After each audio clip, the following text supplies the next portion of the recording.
تو انہوں نے پھر نیچے اور سیڑھیوں کا اضافہ کیا اور رسول اکرم صلی اللہ علیہ وسلم کا جو ممبر تھا وہ اوپر چلا گیا،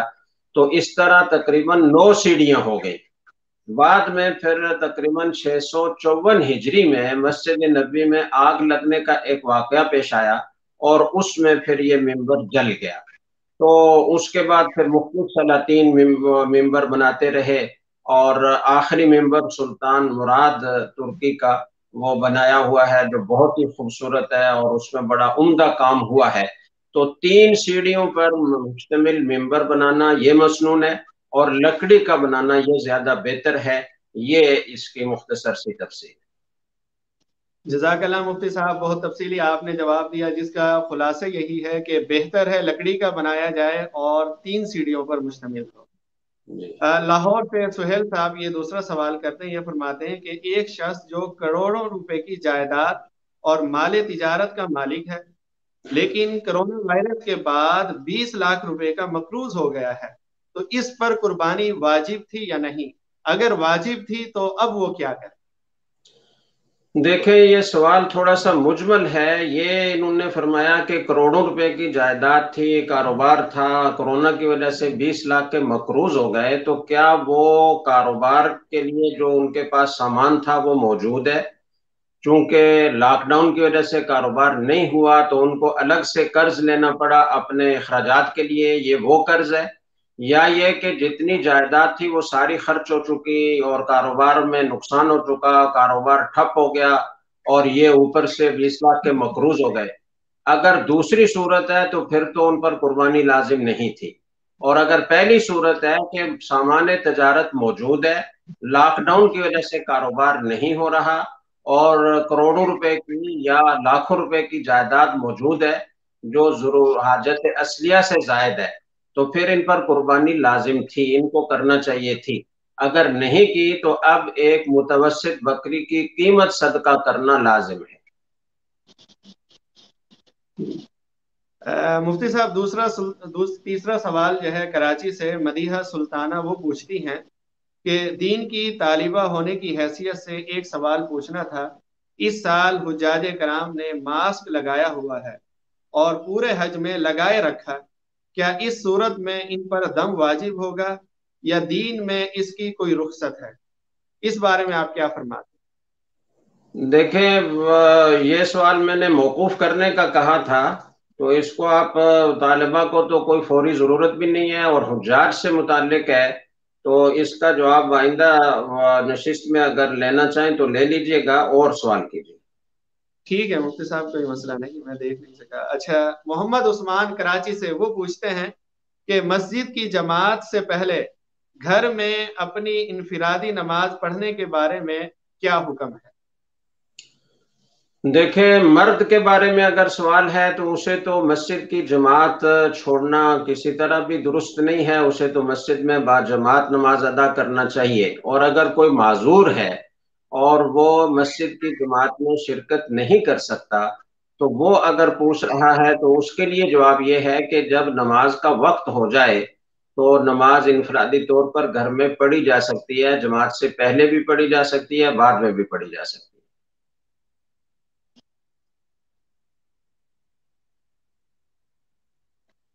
لکی مروت سے احسان اللہ صاحب وہ پوچھتے ہیں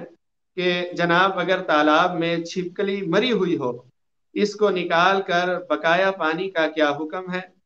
پانی کتنا نکالنا ہوگا تاکہ حلال اور پاک سمجھا جائے؟ دیکھیں، اگر بڑا تالاب ہے جس کو داہ در داہ کہتے ہیں تو چھپکلی کے مرنے سے وہ ناپاک نہیں ہوتا، اور اس سے چھپکلی کو نکال دیا جائے، پانی پاک ہے۔ اور اگر وہ تھوڑا پانی ہے اور چھپکلی مرنے کے بعد پھول گئی ہے، پھٹ گئی ہے، تو پھر اس پورے تالاب کو خالی کرنا ہوگا اور پھر اس میں نیا پانی ڈالنا ہوگا۔ اور اگر پورے تالاب کو خالی کرنے میں کوئی دقت محسوس ہو رہی ہو، پانی کی قلت ہو یا اور کوئی وجہ ہو، تو پھر یہ صورت اختیار کی جا سکتی ہے کہ پانی تالاب میں مزید ڈالا جائے، اور اتنا ڈالا جائے کہ وہ کناروں سے بہہ پڑے، تو کچھ پانی بہنے کے بعد یہ پانی پاک ہو جائے گا۔ راول پنڈی سے عامر صاحب پوچھتے ہیں کہ اگر کوئی جانور قابو سے باہر ہو جائے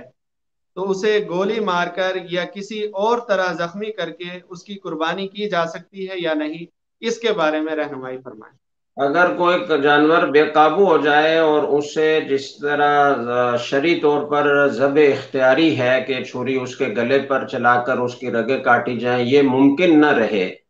تو ایسی صورت میں کوئی بھی دھاردار آلہ، کوئی برچھی، کوئی چھری،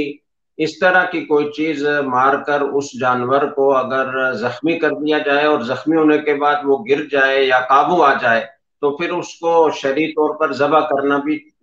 ضروری ہے۔ لیکن اگر وہ قابو سے اتنا باہر ہے کہ اس کو زخمی کرنے کے بعد بھی قابو نہیں کیا جا سکتا، تو پھر چھری یا برچھی، کوئی بھی تیز دھار والا آلہ استعمال کر کے اگر اس کو ہلاک کر دیا جائے تو یہ ذبح اضطراری کہلاتی ہے، اور ایسے موقع پر اس سے بھی جانور حلال ہو جاتا ہے اور اس کا گوشت کھانا جائز ہوتا ہے۔ لیکن تھوڑا سا فرق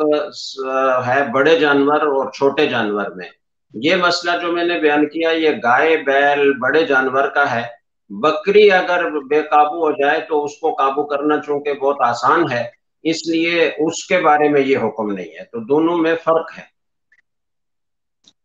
مفتی صاحب، اس کی تھوڑی سی مزید وضاحت میں پوچھنا چاہوں گا کہ ایسا اگر جانور ہے، جیسے کراچی میں واقعہ ہوا کہ وہ کرین سے اتار رہے تھے اور گر گیا، پھر اس کو ذبح کیا، تو آیا یہ قربانی ہوگی یا جانور حلال ہوگا اور قربانی ان کو دوبارہ کرنا ہوگی؟ دیکھیں، اس میں تفصیل یہ ہے کہ اگر کسی جانور کو ذبح کے لیے لے جاتے ہوئے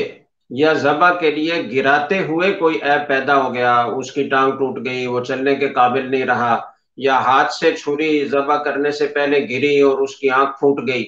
تو اس عیب کے پیدا ہونے کی وجہ سے تو کوئی فرق نہیں پڑتا، اس کی قربانی جائز ہوتی ہے۔ لیکن اگر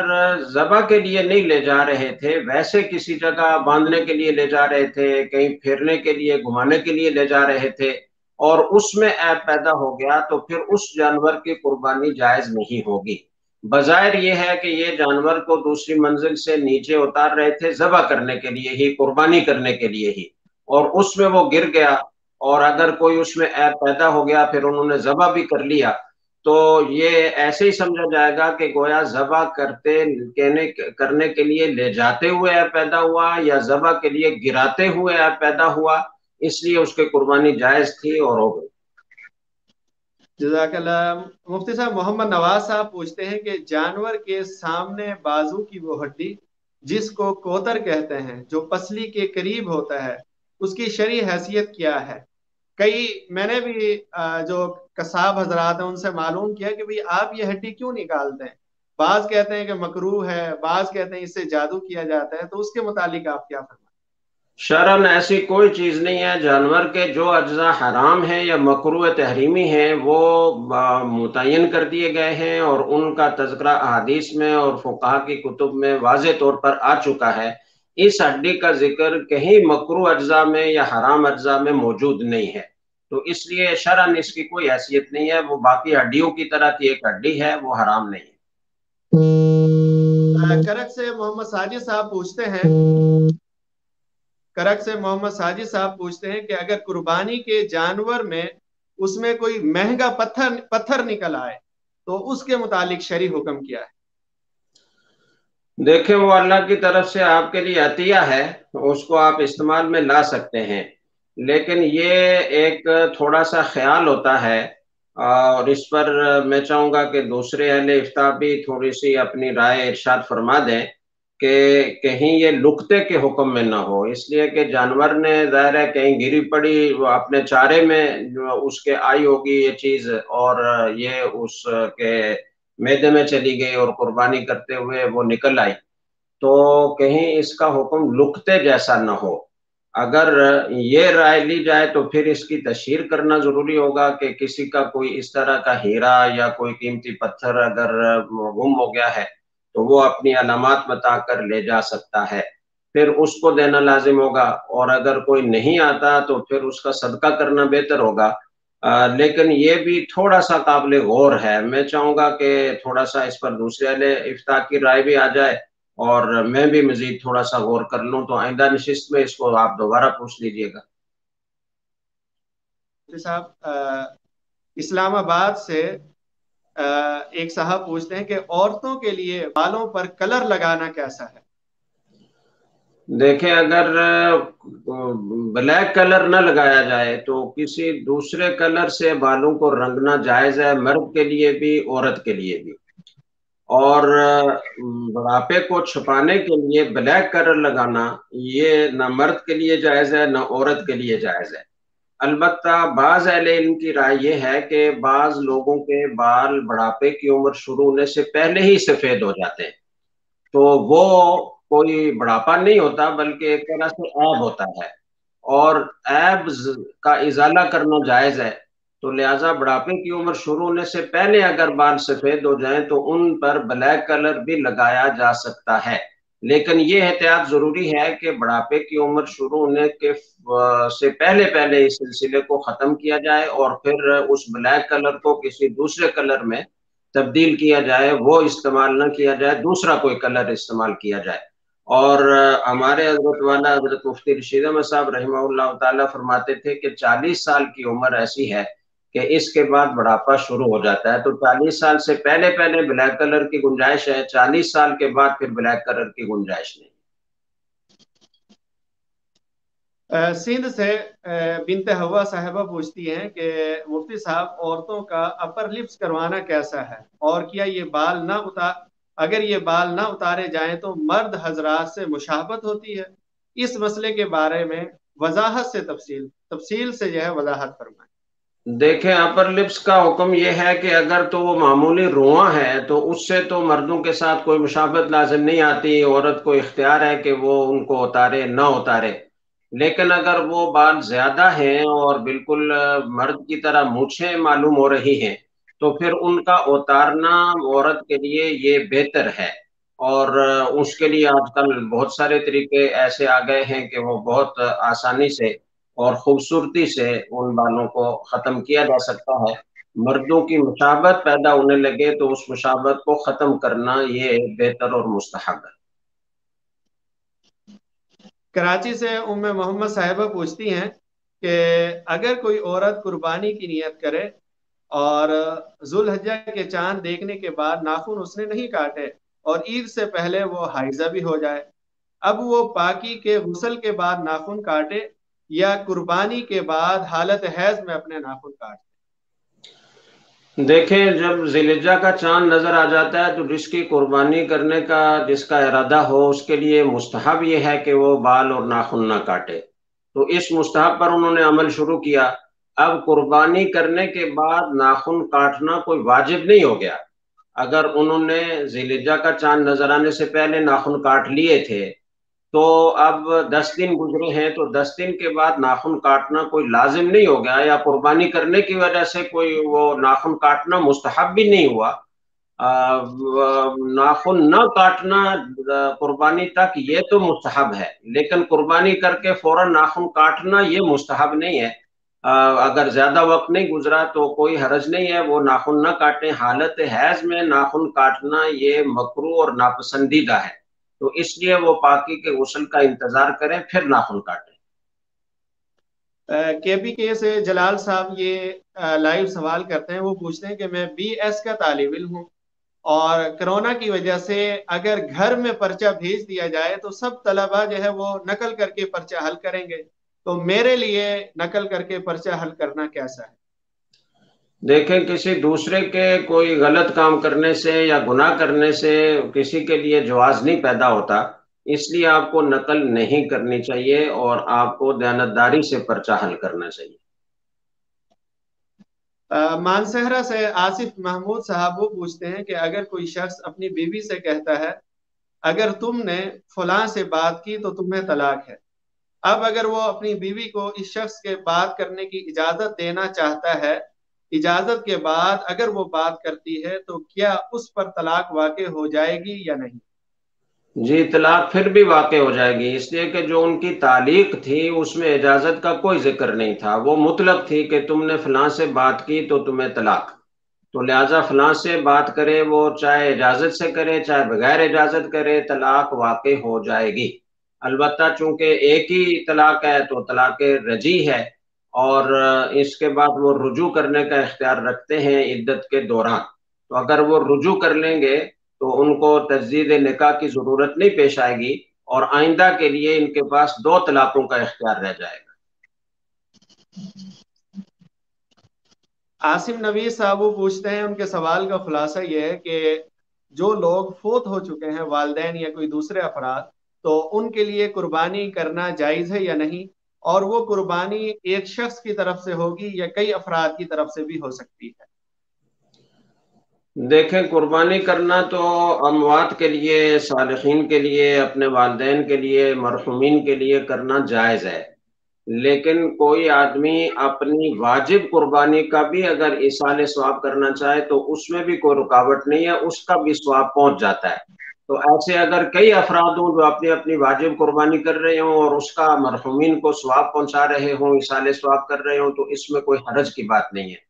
البتہ ان کے سوال کا مقصد اگر یہ ہے کہ کئی افراد مل کر ایک حصہ کسی بڑے جانور میں رکھتے ہیں، یا کئی افراد مل کر ایک بکرا خریدتے ہیں اور وہ مرحومین کے ایصال ثواب کے لیے قربانی کرتے ہیں، تو اس صورت میں یہ قربانی نہیں ہوگی، اس لیے کہ ایصال ثواب کے لیے جو قربانی کی جاتی ہے، مرحومین کے لیے جو قربانی کی جاتی ہے، اس کی حقیقت یہ ہے کہ قربانی تو قربانی کرنے والے ہی کی ہوتی ہے،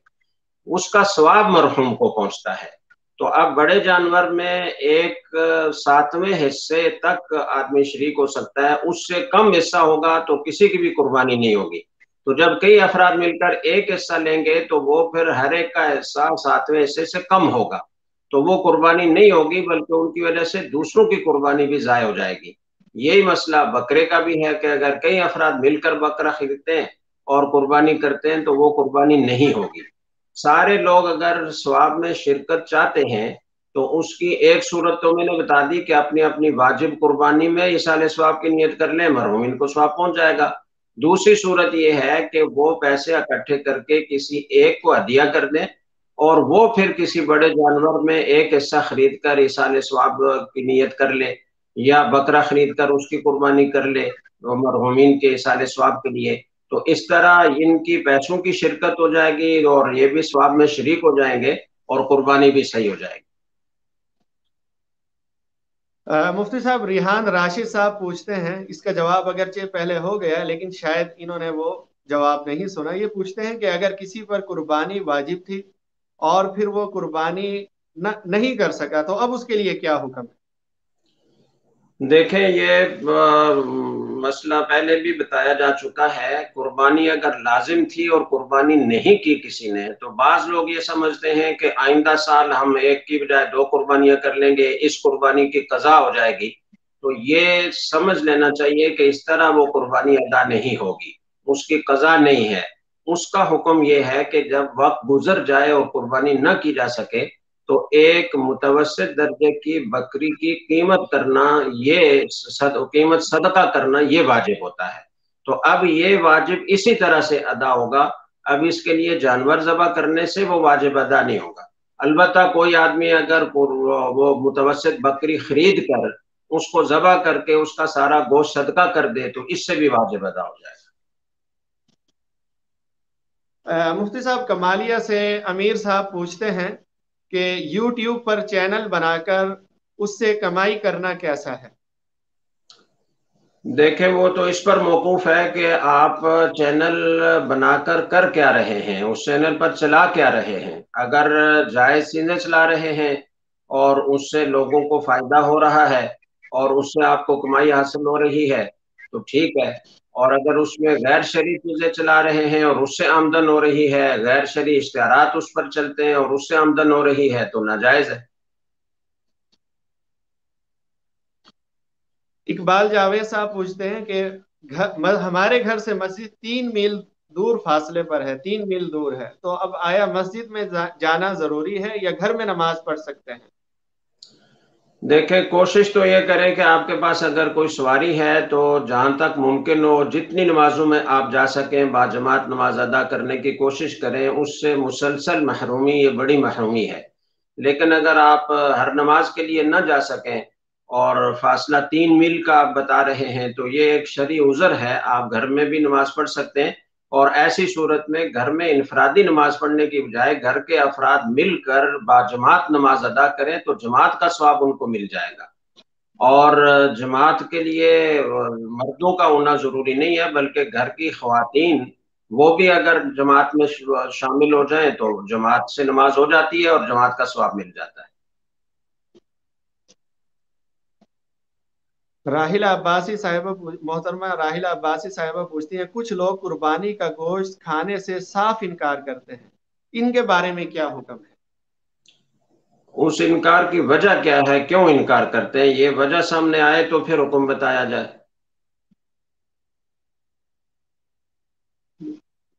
مفتی صاحب سوالات تقریباً مکمل ہو چکے ہیں، تو ناظرین کو میں دوبارہ عرض کرتا چلوں، انشاءاللہ یہ نشست مفتی صاحب کے ساتھ ہر منگل کو ہوا کرے گی 8 بجے، انشاءاللہ ہر منگل کو 8 بجے. تو جو بھی ساتھی اپنے سوالات مفتی صاحب سے پوچھنا چاہیں وہ درسقرآن.com کے ان باکس میں یا اس کے کمنٹس بار میں اپنے سوالات تحریر کر دیا کریں، انشاءاللہ ان کے اگلی نشست کے اندر ان کے جوابات دیے جائیں گے انشاءاللہ. اور اسی طرح درسقرآن.com کے جو دوسرے پیجز ہیں ان کو بھی آپ لائک کریں. درسقرآن.com کے ایک لائیو ہے، ایک درسقرآن.com ہے، ایک درسقرآن.com 1 ہے. اسی طرح دیگر جو پیجز ہیں ان کو بھی لائک کریں، اور ان میں جو دینی مواد نشر کیا جاتا ہے وہ مستند مواد ہوتا ہے، مستند ڈیٹا ہوتا ہے. آپ اسے دوسرے لوگوں تک بلا جھجک شیئر کر سکتے ہیں، کیونکہ مفتیان کرام کی زیر نگرانی یہ چل رہا ہے. جو ڈیٹا اتھینٹک ہو وہی اس میں شیئر کیا جاتا ہے. انشاءاللہ اگلی نشست میں اگلے منگل والے دن انشاءاللہ اگلی نشست میں آپ سے دوبارہ ملیں گے. اب فی امان اللہ.